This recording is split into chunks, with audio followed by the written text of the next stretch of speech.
right, well, good morning to all of you. Good to see everyone. And as has already been mentioned, we are ready for the Joshua series, part 5. And we will be in the end of chapter 5 and the whole way through chapter 6 this morning.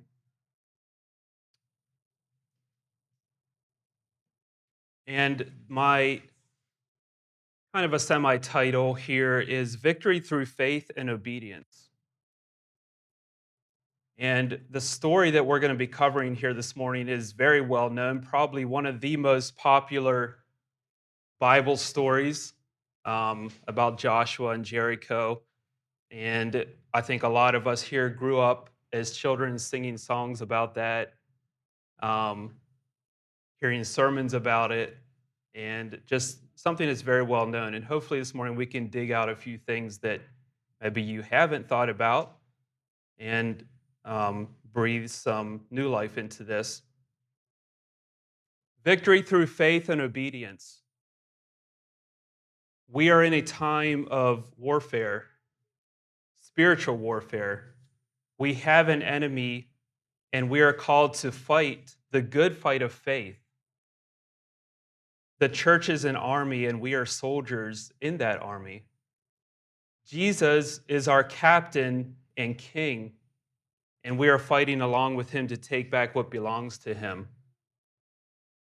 The weapons of our warfare are not carnal, but spiritual, and our battles will only be won if we follow certain criteria.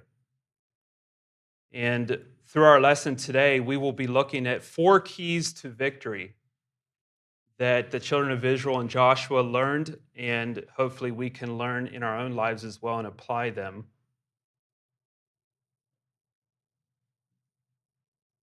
Okay, so just a short review of chapter 5, which we were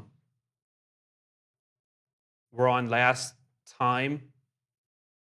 We remember that Joshua circumcised all the men who were born during the Exodus, and on that day, God removed the reproach of Egypt from the people, and now they were ready to start over with a clean slate. Circumcision was a sign of the old covenant, a sign of separation unto God. And we who are spiritual Jews are circumcised with a circumcision made without hands, through baptism, which is a sign of the new covenant, and through which our sins, our reproach of Egypt, are also washed away. Also, we looked at how the people celebrated the Passover in the Promised Land for the first time and ate of the unleavened and new wheat of the land for the first time in a long time. The manna from heaven that the people had been eating for 40 years stopped, and the people enjoyed the fruit of the land.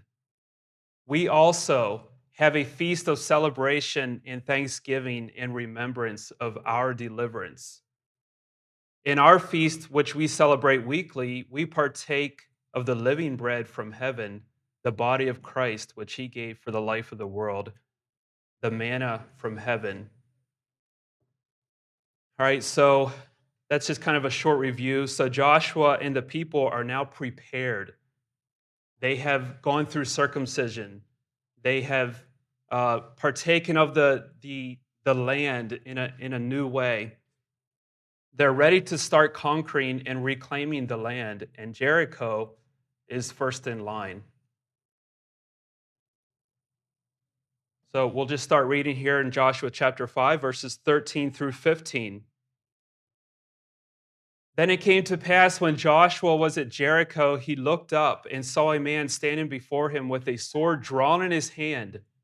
So Joshua came near and said to him, "Are you for us or on the side of our adversaries?" He said to him, "I am now come, the chief captain of the host of the Lord." Then Joshua fell on his face upon the earth and said to him, "O master, what do you command your servant?" The chief captain of the Lord said to Joshua, "Loose the shoes from your feet, for the place on which you stand is holy." Key to victory number one: choose to fight on the right side with the right army. So Joshua is confronted with this man out of kind of the middle of nowhere here. Joshua, and we get the picture that Joshua's out there looking at Jericho. He's coming up with a plan of action. He's trying to figure out, how are we going to take this city? How's this all going to work out? As the leader, he had that responsibility. And he's confronted with this man. And this man had a sword drawn in his hand, so we can probably also assume that he was dressed in this military garb. So you can picture Joshua also reaching for his sword and asking this man whose side he's on. Are you fighting for us or for our enemies? And instead of answering the question, the man tells Joshua who he is. He doesn't answer the question. Instead, he tells Joshua that he is the chief captain of the army of the Lord. And so, in a sense, he turns the question around and makes it clear that Joshua is the one who needs to decide which side he's on and who he's fighting, he's going to fight for or against. And Joshua chooses the right response. Instead of being like, hey, God put me in charge here. He told me this is my battle. He worships and submits to the authority of this man. And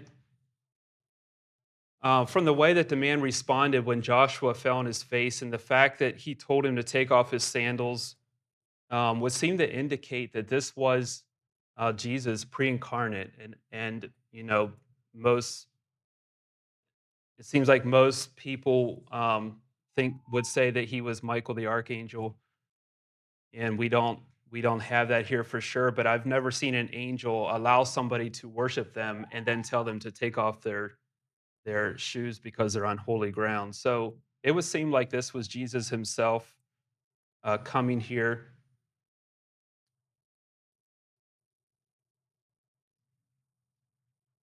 And but we can, I think, only speculate on that. So make sure that you're fighting the right battles on the right side. That's number one, key to victory. We do have battles to fight, but so often we find ourselves fighting on the wrong side or against the wrong people. We don't want to be fighting for the enemy or fighting each other, and we definitely don't want to be fighting against God. Humility also positions us to be able to fight alongside one another. Show me a proud person, and I'll show you someone who does not know how to fight alongside somebody else. We will never get anywhere if we try to fight alone. There is no place in the army of God for lone warriors. All right, chapter 6, let's move on. Chapter 6, verse 1. Jericho was enclosed and fortified, and no one went out of it or into it. Then the Lord said to Joshua, behold, I will deliver Jericho into your hand, its king and its army of soldiers who are mighty. But place your soldiers around it. And it shall come to pass that when you sound with the trumpet, let all the people shout together. And when they shout, the walls of the city shall fall by themselves, and all the people will enter, each rushing throughout the entire area of the city. So now we find out why the chief captain of the Lord's army showed up. He showed up for a reason. He came to give Joshua the instructions he needed to conquer Jericho. And to conquer a city like Jericho was no small feat. Here's a few fun facts about Jericho. Just kind of an artist rendition of what Jericho could have looked like. I doubt it kind of looked this neat and tidy, but it looks nice at least. Jericho is known as one of the oldest settlements in the world, one of the oldest inhabited cities. The size of the city was about 430,000 square feet, roughly. what archaeologists have figured out. And that's actually not very big um, compared to what we think of when we think of cities. This is roughly the same size as the Philippine Arena, which is the largest indoor arena in the world and seats 55,000 people. That's a big arena. That's a big building, and but that's the size of Jericho. So in our mind, we probably pictured Jericho as this, huge city. Well, it wasn't much bigger than the largest known arena in the world that we have today, but it's still big. The walls of the city were approximately 12 feet high and 6 feet wide or thick. And there again, most of the pictures you see of Jericho, you have these 30 foot high walls, um, and we tend to think of it as more of a medieval, maybe kind of a castle or city. They weren't that high. 12 feet high, it's high enough to be formidable, but not anything that it wouldn't take too much to try to go over. Um, and there could have been then some extra like walls inside. I'm not sure about that. Population anywhere from like 1,500 to 3,000 people. So there again, we don't know. That's all speculation.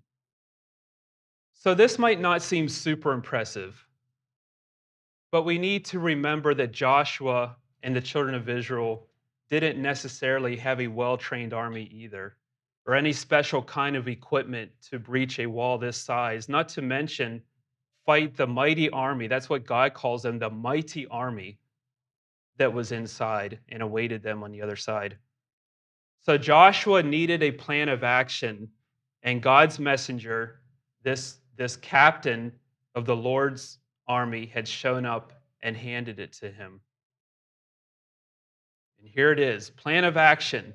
Step 1, you're going to win.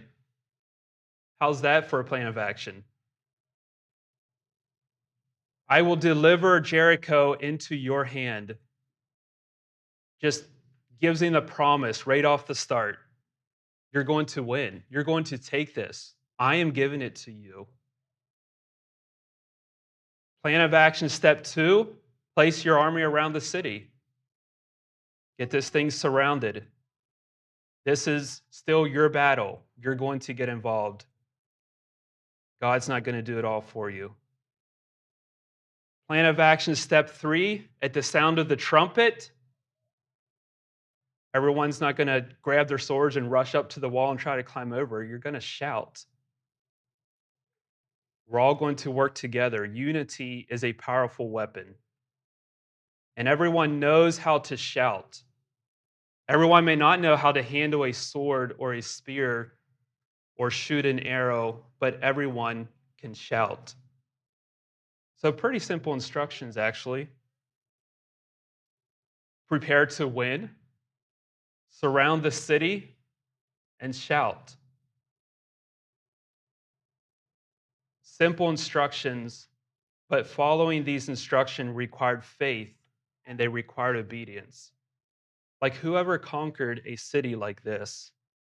Whoever heard of walls coming down because of shouting? And, I don't know what would happen here if we all shouted at the top of our lungs. If we all shouted here as loud as we could, I don't know. I don't know if we get some cracks in the walls. Probably nothing would happen. It would be extremely loud.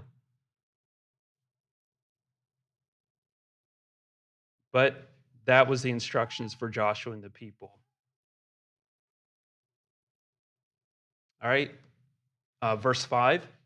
So Joshua the son of Nun went to the priests, and he spoke to them, saying, command the people to go around and surround the city, and let the men of war pass on armed before the Lord. Let 7 priests holding 7 holy trumpets likewise pass by before the Lord, and let them signal vigorously, and let the ark of the covenant of the Lord follow after them. So we have the ark here again. We just talked a lot about that, but we have the ark in its place at this point. Let the men of war go in front. And let the priests be the rear guard behind the ark of the covenant of the Lord as they proceed, and sound the trumpets.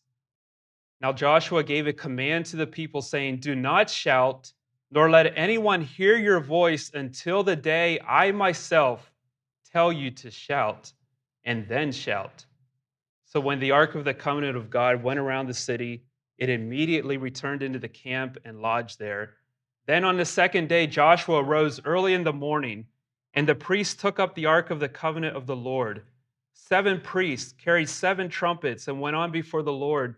The armed men followed after the rest of the multitude behind the ark of the covenant of the Lord. Then the priests sounded the trumpets, and all the rest of the multitude encircled the city from close by. Then again went back to the camp.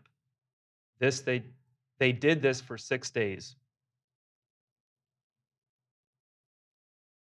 So Joshua follows the commands of the captain and gets this whole procession going around the city. We have the armed men of war. We have the 7 priests blowing 7 trumpets. We have the Ark of the Covenant. And we have the rest of the multitude, and they're all in their place. They're all told what to do. It sounds like everyone was involved. And they did this whole thing for 6 days in a row, just day after day. Go out, surround the city. I don't know if they walked around it, go back to camp. Key to victory number 2, follow the instructions. Even though I'm sure this didn't seem like a typical military plan, Joshua followed the instructions that were given to him. He didn't try to argue or redesign the plan in order to try to make more sense, or to make himself look better somehow. He just did exactly what the Lord told him to do. And a lot of the time, when we're having trouble overcoming sin in our personal lives or gaining ground as a church, it comes down to our refusal or negligence to follow the instructions and commands that have been handed out from Christ and the apostles, the faith once delivered.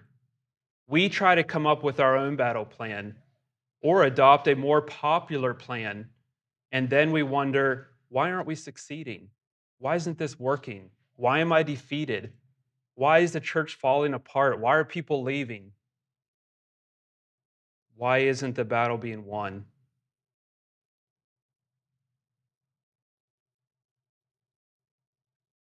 When Jesus gave the Sermon on the Mount and he told us how to love our enemies and how to deal with lust and how to lay up treasures in heaven, and when we're told to be content and to be thankful and to not complain and not to be anxious and to esteem others better than ourselves and to not neglect getting together, these are not merely suggestions or options for us if we want to be a little more spiritual than everyone else, somehow step up our spiritual game. They are the way to life and success and victory. They are the only battle plan that works.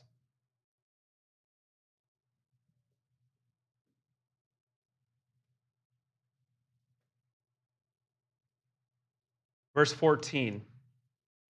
On the 7th day, they rose early in the morning and went around the city 6 times.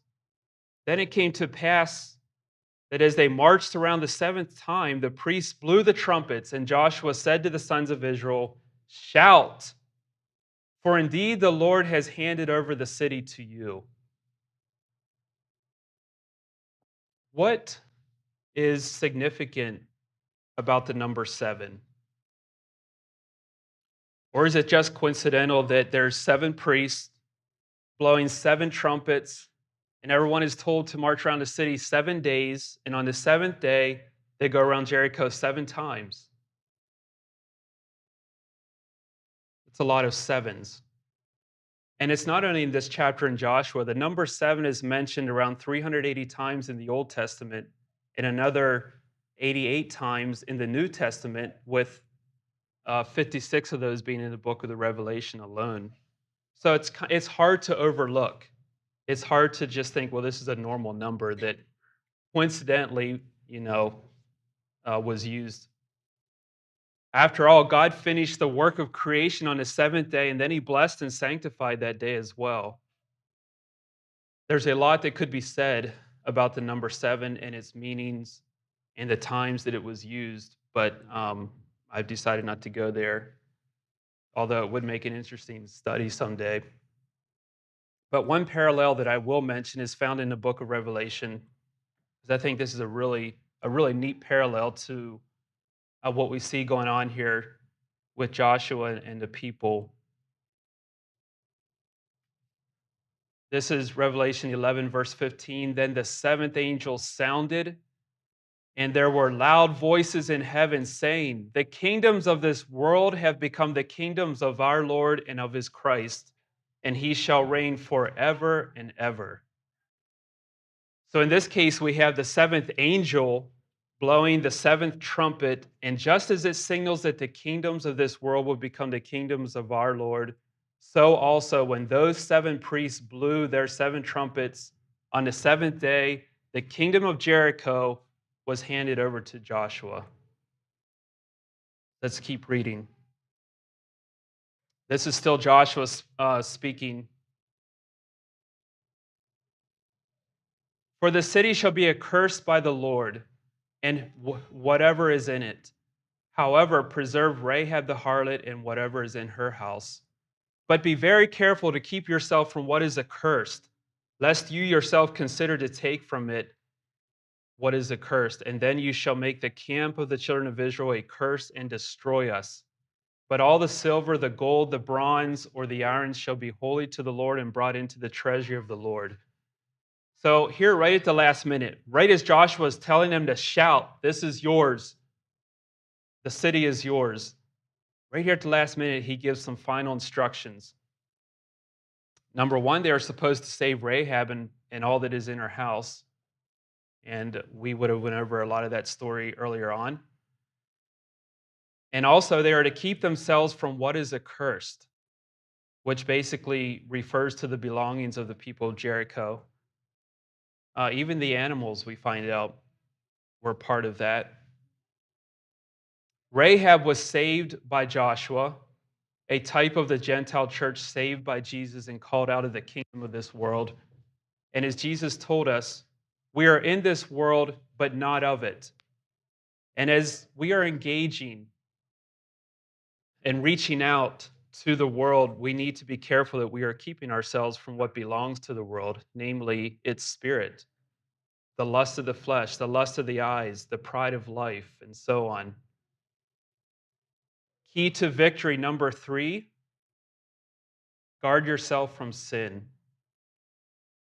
1 Peter 2, 11 and 12. Beloved, I beg you as sojourners and pilgrims, abstain from fleshly lust which war against the soul, having your conduct honorable among the Gentiles, that when they speak against you as evildoers, they may, by your good works which they observe, glorify God in the day of visitation. In our efforts to win the world to Christ and his kingdom, we need to be just as diligent to keep ourselves pure, to keep our conduct or behavior honorable. Discipline, laying aside every weight and sin in order to be able to run well, to fight well. And remember, we're not in this fight alone. Our sin, our lack of diligence affects the soldiers around us. And that's going to really come out clear in the next chapter. We'll be looking at that later on.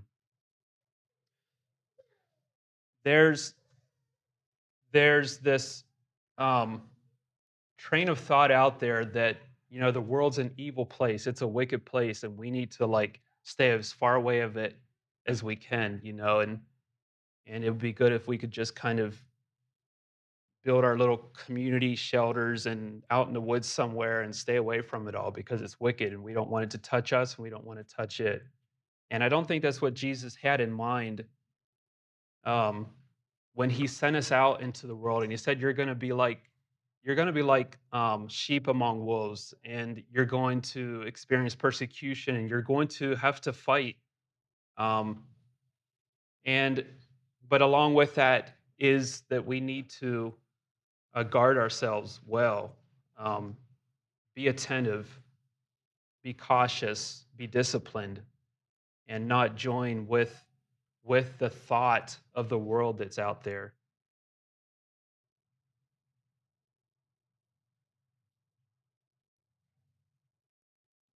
Verse 19. So the priest sounded the trumpets, and when the people heard the sound of the trumpets, all the people shouted together with a great and mighty shout. Then the entire wall fell round about, and all the people went into the city. Experts have tried to come up with a logical, scientific explanation as to how the wall fell. And I read a couple different things that are out there that, there was somehow this earthquake that coincided with the shout, or that this city was built around these water dams, and that one of the dams broke right at that time, and it broke a part of the wall down. Um, I don't know. There was a whole lot of stuff that they came up with that had to have knocked over this wall. But I've decided that it was the shout. When the people shouted, the wall collapsed, earthquake or no earthquake.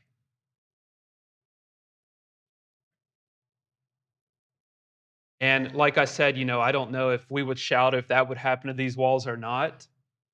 Um, but this shout here that we have, when these people shouted, it was a shout of faith.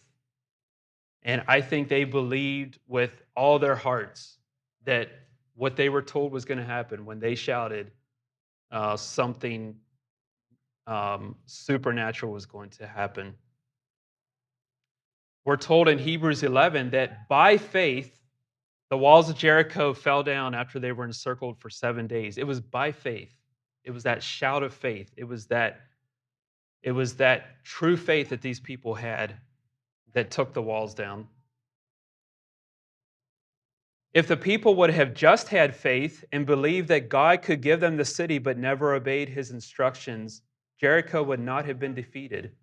If the people would have just obeyed what they were told to do without faith, the shout of faith would have just sounded like this weak cry of fear, and I don't think the walls would have come down then either.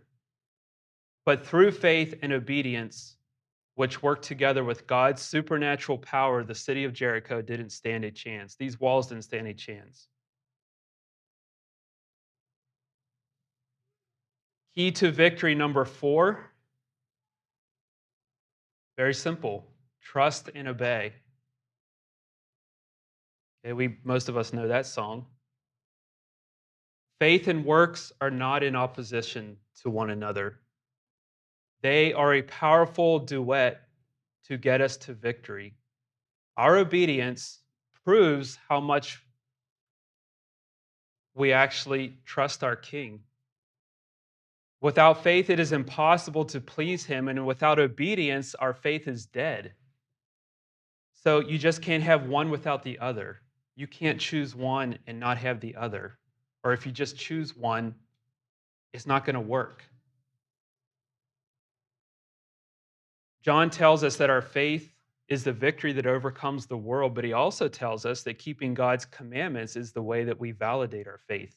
It's the way that we know, it's the way that God knows, it's the way that everyone else knows that this faith that we say we have is true, it's real. It works through our obedience.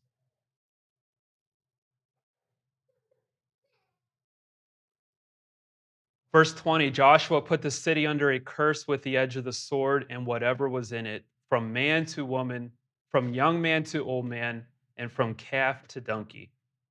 Then Joshua said to the 2 young men who acted as spies, "Go into the house of the woman and bring her out from there and whatever she has." So the 2 young men who had spied out the city went into the house of the woman and brought out Rahab the harlot, her father and mother, and her brothers and kindred, and all that she possessed.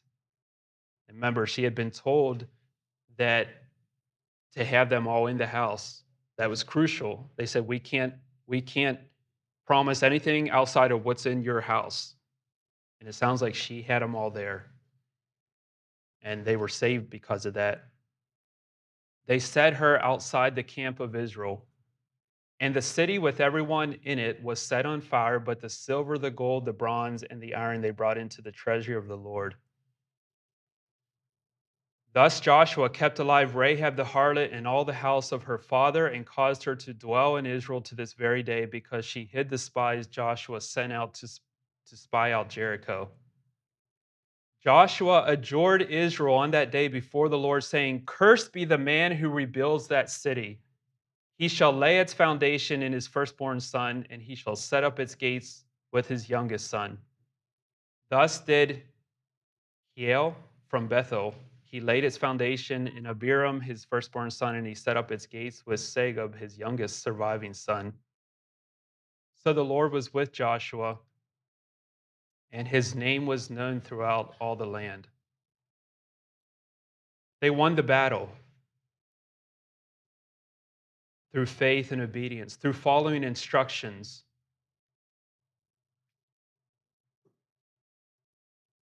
So, besides Rahab and her family, and the silver, gold, bronze, and iron that was kept for the treasure of the Lord, everything was destroyed, and a curse was even pronounced on anyone who tried to rebuild this city. Rahab was saved because of her faith and her hospitality to the spies, and she was able to save her whole family as well. She would go on to be in the direct lineage of Jesus, our Messiah. But why the utter destruction of everything and everyone else in this city, even the animals?